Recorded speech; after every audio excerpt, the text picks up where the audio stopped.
Hello everyone, मैं आप सबका स्वागत करती हूँ अपने इस चैनल पॉलिटिविजन में। और आज का जो टॉपिक हम लेके आए हैं वो है आपका रिसर्च एप्टीट्यूड, जो आपके यूनिट 2 से है। और हम लोग आज रिसर्च एप्टीट्यूड के कुछ इम्पोर्टेंट एमसीक्यू को डिस्कस करेंगे। तो चलिए बिना देर किए आज का एमसीक्यू का डिस्कशन शुरू करते हैं। रिसर्च एप्टीट्यूड से क्वेश्चन बच्चों को बहुत ज़्यादा परेशान करते हैं, तो आज ये एमसीक्यू का पार्ट 1 है। और फिर मैं जैसा आप लोग का फीडबैक रहा, मैं इसका पार्ट 2 भी लेकर आऊँगी। तो आपके स्क्रीन पे जो सबसे पहला क्वेश्चन है, रिसर्च एप्टीट्यूड का जो सबसे पहला क्वेश्चन है वो ये है कि निम्नलिखित वाक्यांशों में से कौन सा एक प्रक्रिया के रूप में अनुसंधान के अर्थ के अनुरूप नहीं है। ठीक है, क्या क्वेश्चन है कि which one among the following phrases does not correspond to the meaning of research as a process. ठीक है, ये बात कर रहा है कि कौन सा इस सेंटेंस में कौन सा अनुसंधान के अर्थ के अनुरूप नहीं है। ठीक है, कौन सा प्रोसेस रिसर्च के मतलब मीनिंग के अकॉर्डिंग नहीं है, जो आपके ऑप्शन में दिए गए हैं। तो ऑप्शन है प्रॉब्लम सॉल्विंग, मतलब समस्या को सुलझाना, परीक्षण त्रुटि विधि, उद्देश्य अवलोकन विधि और व्यवस्थित गतिविधि। ठीक है, तो इसका आंसर होगा ऑब्जेक्टिव ऑब्जर्वेशन। तो ये जो आपका ऑब्जेक्टिव ऑब्जर्वेशन है, यह अनुसंधान के अर्थ के अनुरूप नहीं है। ठीक है, हम एक रिसर्च में क्या करते हैं, प्रॉब्लम को सॉल्व करते हैं, उसके ट्रायल एंड एरर्स को देखते हैं और सिस्टमेटिक या स्टेप बाय स्टेप क्या करते हैं, प्रक्रियाओं को पूरा करते हैं।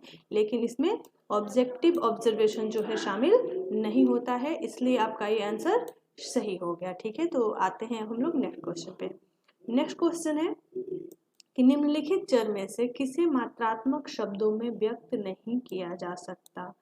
क्वेश्चन क्या है कि which one among the following variables can not be expressed in quantitative terms. ठीक है, बात कर रहा है कि किसको हम क्वांटिटिव टर्म्स में एक्सप्रेस नहीं कर सकते।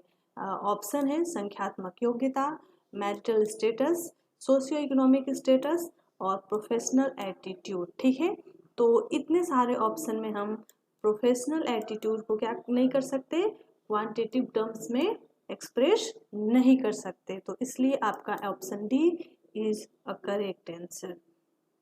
आते हैं, देखते हैं क्वेश्चन नंबर 3। क्वेश्चन नंबर 3 है कि फैक्टोरियल एनालिसिस का उपयोग क्या है। ठीक है, जो फैक्टोरियल विश्लेषण है उसका उपयोग क्या है। ऑप्शन है परिकल्पना स्थापित करने के लिए, दूसरा ऑप्शन दो चरों के अंतर को समझने के लिए, दो चरों के बीच संबंध को समझने के लिए, या विभिन्न चरों के बीच संबंध को समझने के लिए। ठीक है, तो जो हम लोग तथ्यों का विश्लेषण करते हैं उसका जरूरी पड़ता है ऑप्शन बी, अर्थात दो चरों के अंतर को समझने के लिए। ठीक है, अगर क्वेश्चन पूछे कि फैक्टोरियल एनालिसिस क्या है, तो ये है जब हम दो चरों के बीच के डिफरेंस को समझने का प्रयास करते हैं तो उसको कहते हैं फैक्टोरियल एनालिसिस। आते हैं नेक्स्ट क्वेश्चन पे। नेक्स्ट क्वेश्चन है कौन सा निम्नलिखित के बीच अनुसंधान विकास की श्रेणी के अंतर्गत आता है। ठीक है, क्वेश्चन है कि which one among the following falls under the category of research development. Question यहाँ पे किससे है, रिसर्च डेवलपमेंट से, कि अनुसंधान के विकास की श्रेणी में क्या क्या आता है। यहाँ पे दिया है descriptive research, philosophical research, action research और ऑल ऑफ द एबव। ठीक है, वर्णनात्मक अनुसंधान, दार्शनिक अनुसंधान, क्रियात्मक अनुसंधान और इनमें से सभी। तो आंसर क्या हो जाएगा, ऑल ऑफ द एबव। ठीक है, इसमें से तीनों में क्या होता है, ये तीनों जो है रिसर्च के टाइप्स, ये तीनों किस में आते हैं, डेवलपमेंट, रिसर्च डेवलपमेंट के क्या हैं, भाग है, रिसर्च डेवलपमेंट के श्रेणी के अंतर्गत आते हैं। तो option D is correct. Question number 5 देखते हैं। क्वेश्चन नंबर 5 है कि अनुसंधान करने की प्रक्रिया में परिकल्पना का निरूपण किया जाता है। एक बार फिर से देख लीजिए, क्वेश्चन है कि in the process of conducting research formulation of hypothesis is followed by. ठीक है, ऑप्शन ए उद्देश्यों का विवरण, डेटा एनालिसिस ऑफ डेटा, अनुसंधान उपकरण का चयन और डेटा का संग्रहण। ठीक है, क्वेश्चन पूछ रहा है कि अनुसंधान की प्रक्रिया में परिकल्पना का निरूपण किया जाता है। ठीक है, तो इसका उद्देश्यों का विवरण के लिए नहीं किया जाता है, डेटा एनालिसिस के लिए नहीं किया जाता है, और इसका उपयोग कहाँ किया जाता है? तो इसका उपयोग होता है सिलेक्शन ऑफ रिसर्च टूल्स में, ठीक है। तो option C is correct answer. Question number 6 है कि एक शोध पत्र शोध कार्य पर आधारित एक संक्षिप्त रिपोर्ट है, ठीक है। A research paper is a brief report of research work based on, एक प्राथमिक डेटा पे, केवल माध्यमिक डेटा पे, प्राथमिक और माध्यमिक मतलब दोनों डेटा पे, या उनमें से कोई नहीं, ठीक है। तो जो आप एक रिसर्च पेपर लिखते हैं उसमें हम क्या करते हैं? दोनों डेटा को इंक्लूड करते हैं, ठीक है। प्राइमरी डेटा भी होते हैं और सेकेंडरी डेटा भी होते हैं, इसलिए आपका option C is correct answer, ठीक है। कि जब हम एक शोध पत्र या शोध कार्य पर आधारित एक संक्षिप्त रिपोर्ट बनाते हैं तो उसमें हम दोनों डेटा को क्या करते हैं? इंक्लूड करते हैं। तो C is correct answer. Question number 7, question number 7 है कि निम्नलिखित में से क्या व्यवहार संबंधी अवलोकन से जुड़े हैं, ठीक है। क्या पूछ रहा है कि which of the following are associated which behavioural observation, ठीक है। बात कर रहा है बिहेवियरल ऑब्जर्वेशन से। ऑप्शन है non verbal analysis, linguistic analysis, spatial analysis, ठीक है। तो option D is correct answer, ठीक है। जो हमारा बिहेवियरल ऑब्जर्वेशन है ये तीनों से रिलेशन है, ठीक है। इसका ये तीनों के अवलोकन से संबंधित है, तो option D is correct answer. Question number 8 है कि गुणात्मक अनुसंधान में निम्नलिखित में कौन सी विशेषताएं महत्वपूर्ण मानी जाती हैं, ठीक है। क्वालिटेटिव रिसर्च में कौन कौन सी विशेषताएं महत्वपूर्ण मानी जाती हैं, यहाँ पे नीचे उसका विशेषता दिया गया है। पहला है मानकीकृत अनुसंधान उपकरणों की मदद से डेटा एकत्र करना, मतलब कि डेटा को कलेक्ट करना। दूसरा है कि संभावना नमूना तकनीकों के साथ डिजाइन नमूना, ठीक है, design sampling with probability sample techniques.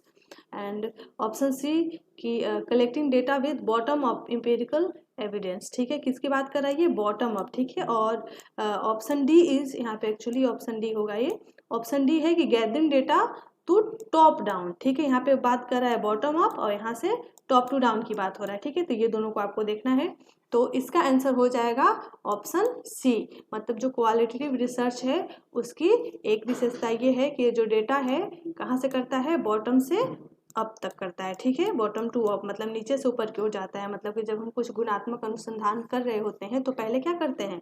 पहले सोसाइटी में बसे हुए प्रॉब्लम्स को देखते हैं, उसके बाद ऊपर आते हैं और उस पर रिसर्च करते हैं, ठीक है। तो option C is correct answer.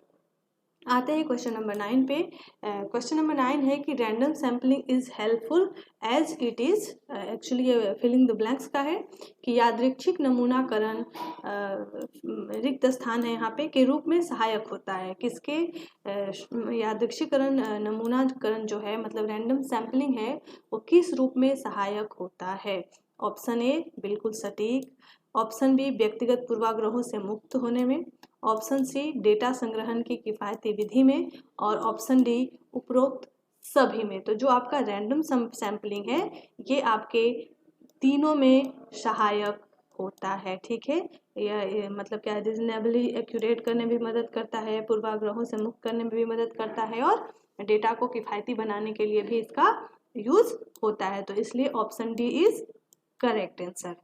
Question number 10 है कि निम्नलिखित में से कौन एक शोध की विशेषता नहीं है, ठीक है। ये क्या पूछ रहा है? रिसर्च की कैरेक्टरिस्टिक्स की बात हो रही है कि इसमें से कौन सी शोध की विशेषता नहीं है। ऑप्शन ए शोध व्यवस्थित है, ऑप्शन बी शोध निष्क्रिय नहीं है, ऑप्शन सी अनुसंधान एक प्रक्रिया नहीं है, और ऑप्शन डी अनुसंधान समस्या उन्मुख है।